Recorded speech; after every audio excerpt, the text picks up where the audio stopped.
ಬಡವರ ಮೇಲೆ ದರ್ಪ ದಬ್ಬಾಳಿಕೆ ತೋರಿಸುತ್ತಿರುವ ಜಮಖಂಡಿ ಅರಣ್ಯ ಇಲಾಖೆ ಸಿಬ್ಬಂದಿ. ಕಡು ಬಡವರು ಎಂದು ಲೆಕ್ಕಿಸದೆ ಶೆಡ್ಗಳನ್ನ ಕಿತ್ತಿ ಎಸಿತಾ ಇದ್ದಾರೆ. ಕಟ್ಟಿರುವ ಕಟ್ಟಡಗಳನ್ನು ಕೂಡ ನಾಶಪಡಿಸುತ್ತಿದ್ದಾರೆ.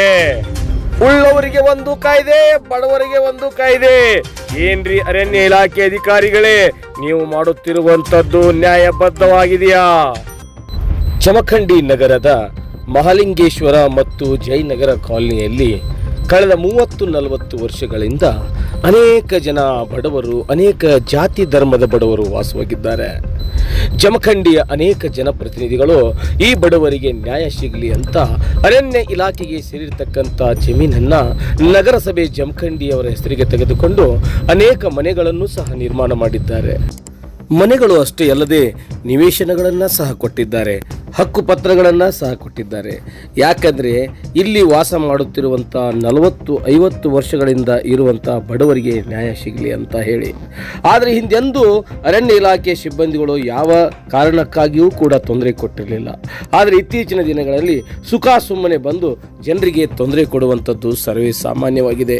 ಕಡು ಬಡವರು ಸಾಲ ಸೋಲ ಮಾಡಿ ತಮಗೆ ಬೇಕಾಗಿರುವ ಸೂರನ್ನು ನಿರ್ಮಾಣ ಮಾಡ್ತಾ ಇದ್ರೆ, ಇತ್ತ ಕಡೆ ಅರಣ್ಯ ಇಲಾಖೆ ರಾಜಾರೋಷವಾಗಿ ಬಂದು ಮಾನವೀಯತೆಯೇ ಇಲ್ಲದೇನೆ ಬಂದು ಎಲ್ಲವನ್ನ ಹಾಳು ಮಾಡ್ತಾ ಇದ್ದಾರೆ. ಇಲ್ಲಿ ತಾವು ನೋಡ್ತಿರುವಂಥದ್ದು ಅರಣ್ಯ ಇಲಾಖೆಯ ಬೇಲಿ ಇದೆ. ಈ ಬೇಲಿಯ ಪಕ್ಕದಲ್ಲಿ ಸುಮಾರು 20 ಅಡಿಗೂ ಹೆಚ್ಚು ಜಾಗ ಇದ್ದು, ಈ ಕಡೆ ನಗರಸಭೆ ವ್ಯಾಪ್ತಿಗೆ ಬರುವ ಈ ಜಾಗದಲ್ಲಿ ಬಡವರು, ಮನೆ ಇಲ್ಲದವರು, ನಿವೇಶನ ಇಲ್ಲದವರು ಮನೆಗಳನ್ನ ಕಟ್ಕೊಳ್ತಾ ಇದ್ದಾರೆ. ಆದರೆ ಈ ಒಂದು ಏನು ಕಟ್ಟಿಕೊಂಡಿರುವ ಮನೆಯನ್ನೇ ಹಾಳು ಮಾಡುವಂಥ ಕುಕೃತ್ಯಕ್ಕೆ ಅರಣ್ಯ ಇಲಾಖೆಯ ಕೆಲವು ಸಿಬ್ಬಂದಿಗಳು ಮುಂದಾಗಿದ್ದಾರೆ ಎನ್ನುವಂಥದ್ದೇ ವಿಪರ್ಯಾಸದ ಸಂಗತಿ. ಇತ್ತ ಕಡೆ ಜನಪ್ರತಿನಿಧಿಗಳು ಗಮನ ಹರಿಸಬೇಕಾಗಿದೆ. ಯಾವೆಲ್ಲ ಅಧಿಕಾರಿಗಳು ಕಿರುಕುಳ ಕೊಡ್ತಿದ್ದಾರೋ ಅವರ ಮೇಲೆ ಸೂಕ್ತ ಕ್ರಮ ಜರುಗಿಸಬೇಕಾಗಿದೆ. ಪಾಪ ಇಂತಹ ಕಡು ಬಡವರಿಗೆ ನ್ಯಾಯ ಒದಗಿಸಬೇಕಾಗಿದೆ. ಸಾಲ ಸೋಲ ಮಾಡಿ ಕಟ್ಟಿಕೊಂಡಿರುವ ಮನೆಯನ್ನ ಈ ರೀತಿ ಡೆಮಾಲಿಷ್ ಮಾಡಿದರೆ ಇವರಿಗೆ ನ್ಯಾಯ ಕೊಡಿಸೋರು ಯಾರೀ? ಅಧಿಕಾರಿಗಳೇ. ಇವರ ಕಷ್ಟ ನಿಮಗೆ ಗೊತ್ತಾಗುತ್ತಾ? ಇವರ ನೋವು ನಿಮಗೆ ಗೊತ್ತಾಗುತ್ತಾ?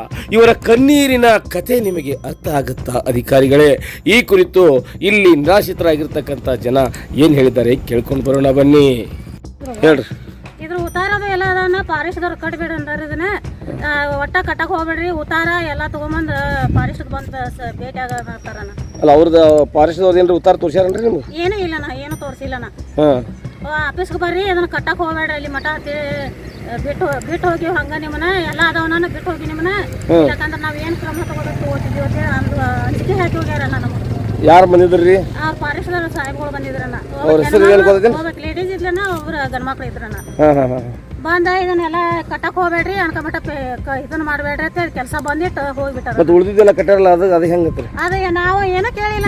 ಆಯ್ತಳ್ರಿ ಅಂತಂದ್ ಸುಮ್ಮನೆ ನಾವು ಹೆಣ್ಮಕ್ಳು ಇದ್ದೀವಿ ಮನ್ಯಾಗ. ಆಯ್ತಳ್ರಿ ಅಂತಂದ್ ಬಿಟ್ಟು ಹೋಗ್ಬಿಟ್ಟನ. ಸೋಮವಾರ ದಿನ ಎಟ್ಟೋತಿದ್ರು ಬಂದು 3 ಗಂಟೆಗೆ ಭೇಟಿ ಆಗಿರತ್ತ. ಎಲ್ಲ ಉತ್ತಾರ ಗಿತ್ತಾರ ಎಲ್ಲ ಅದಾವ ನಿಮ್ಗೆ? ಎಲ್ಲ ಅದಾವನ.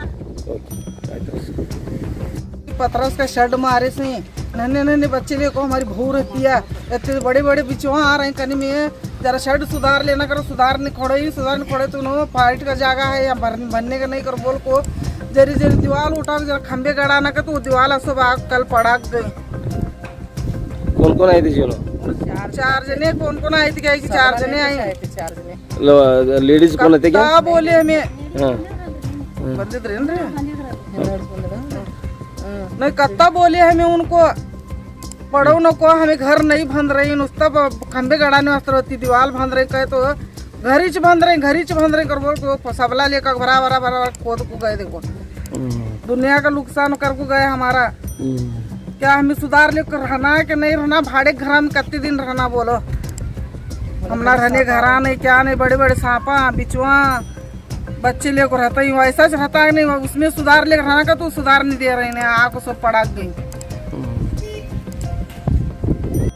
ಕೇಳಿದ್ರಲ್ಲ, ಅರಣ್ಯ ಇಲಾಖೆಯವರು ಬಂದು ಆಫೀಸಿಗೆ ಭೇಟಿಯಾಗ್ರಿ, ನಿಮ್ಮ ಕಾಗದ ಪತ್ರವನ್ನು ತೋರಿಸ್ರಿ ಅಂತ ಇವರ ಮೇಲೆ ಒತ್ತಡ ಹೇರ್ತಾ ಇದ್ದಾರೆ. ಅಷ್ಟಕ್ಕೂ ಇದನ್ನು ನೋಡಬೇಕಾಗಿರುವಂಥ ನಗರಸಭೆಯವರೇ ಎಲ್ಲವನ್ನು ಕೊಟ್ಟಿರುವಾಗ ಇವರು ಅದನ್ನು ಪರಿಶೀಲನೆ ಮಾಡುವ ಅಧಿಕಾರವನ್ನು ಹೊಂದಿದ್ದಾರಾ, ಅಥವಾ ವಿನಾಕಾರಣ ಈ ರೀತಿ ಬಡವರಿಗೆ ತೊಂದರೆ ಕೊಡ್ತಾ ಇದ್ದಾರಾ? ಇದಕ್ಕೆ ಜನಪ್ರತಿನಿಧಿಗಳೇ ಉತ್ತರ ಕೊಡಬೇಕು. ಈ ರೀತಿ ಕಡು ಬಡವರ ಮೇಲೆ ಬ್ರಹ್ಮಾಸ್ತ್ರವನ್ನು ಉಪಯೋಗಿಸೋದನ್ನು ನಿಲ್ಲಿಸಬೇಕು ಅನ್ನುವಂಥದ್ದೇ ನಮ್ಮ ವಾದವಾಗಿದೆ. ಸಂಘರ್ಷ ನ್ಯೂಸ್ ಕರ್ನಾಟಕ.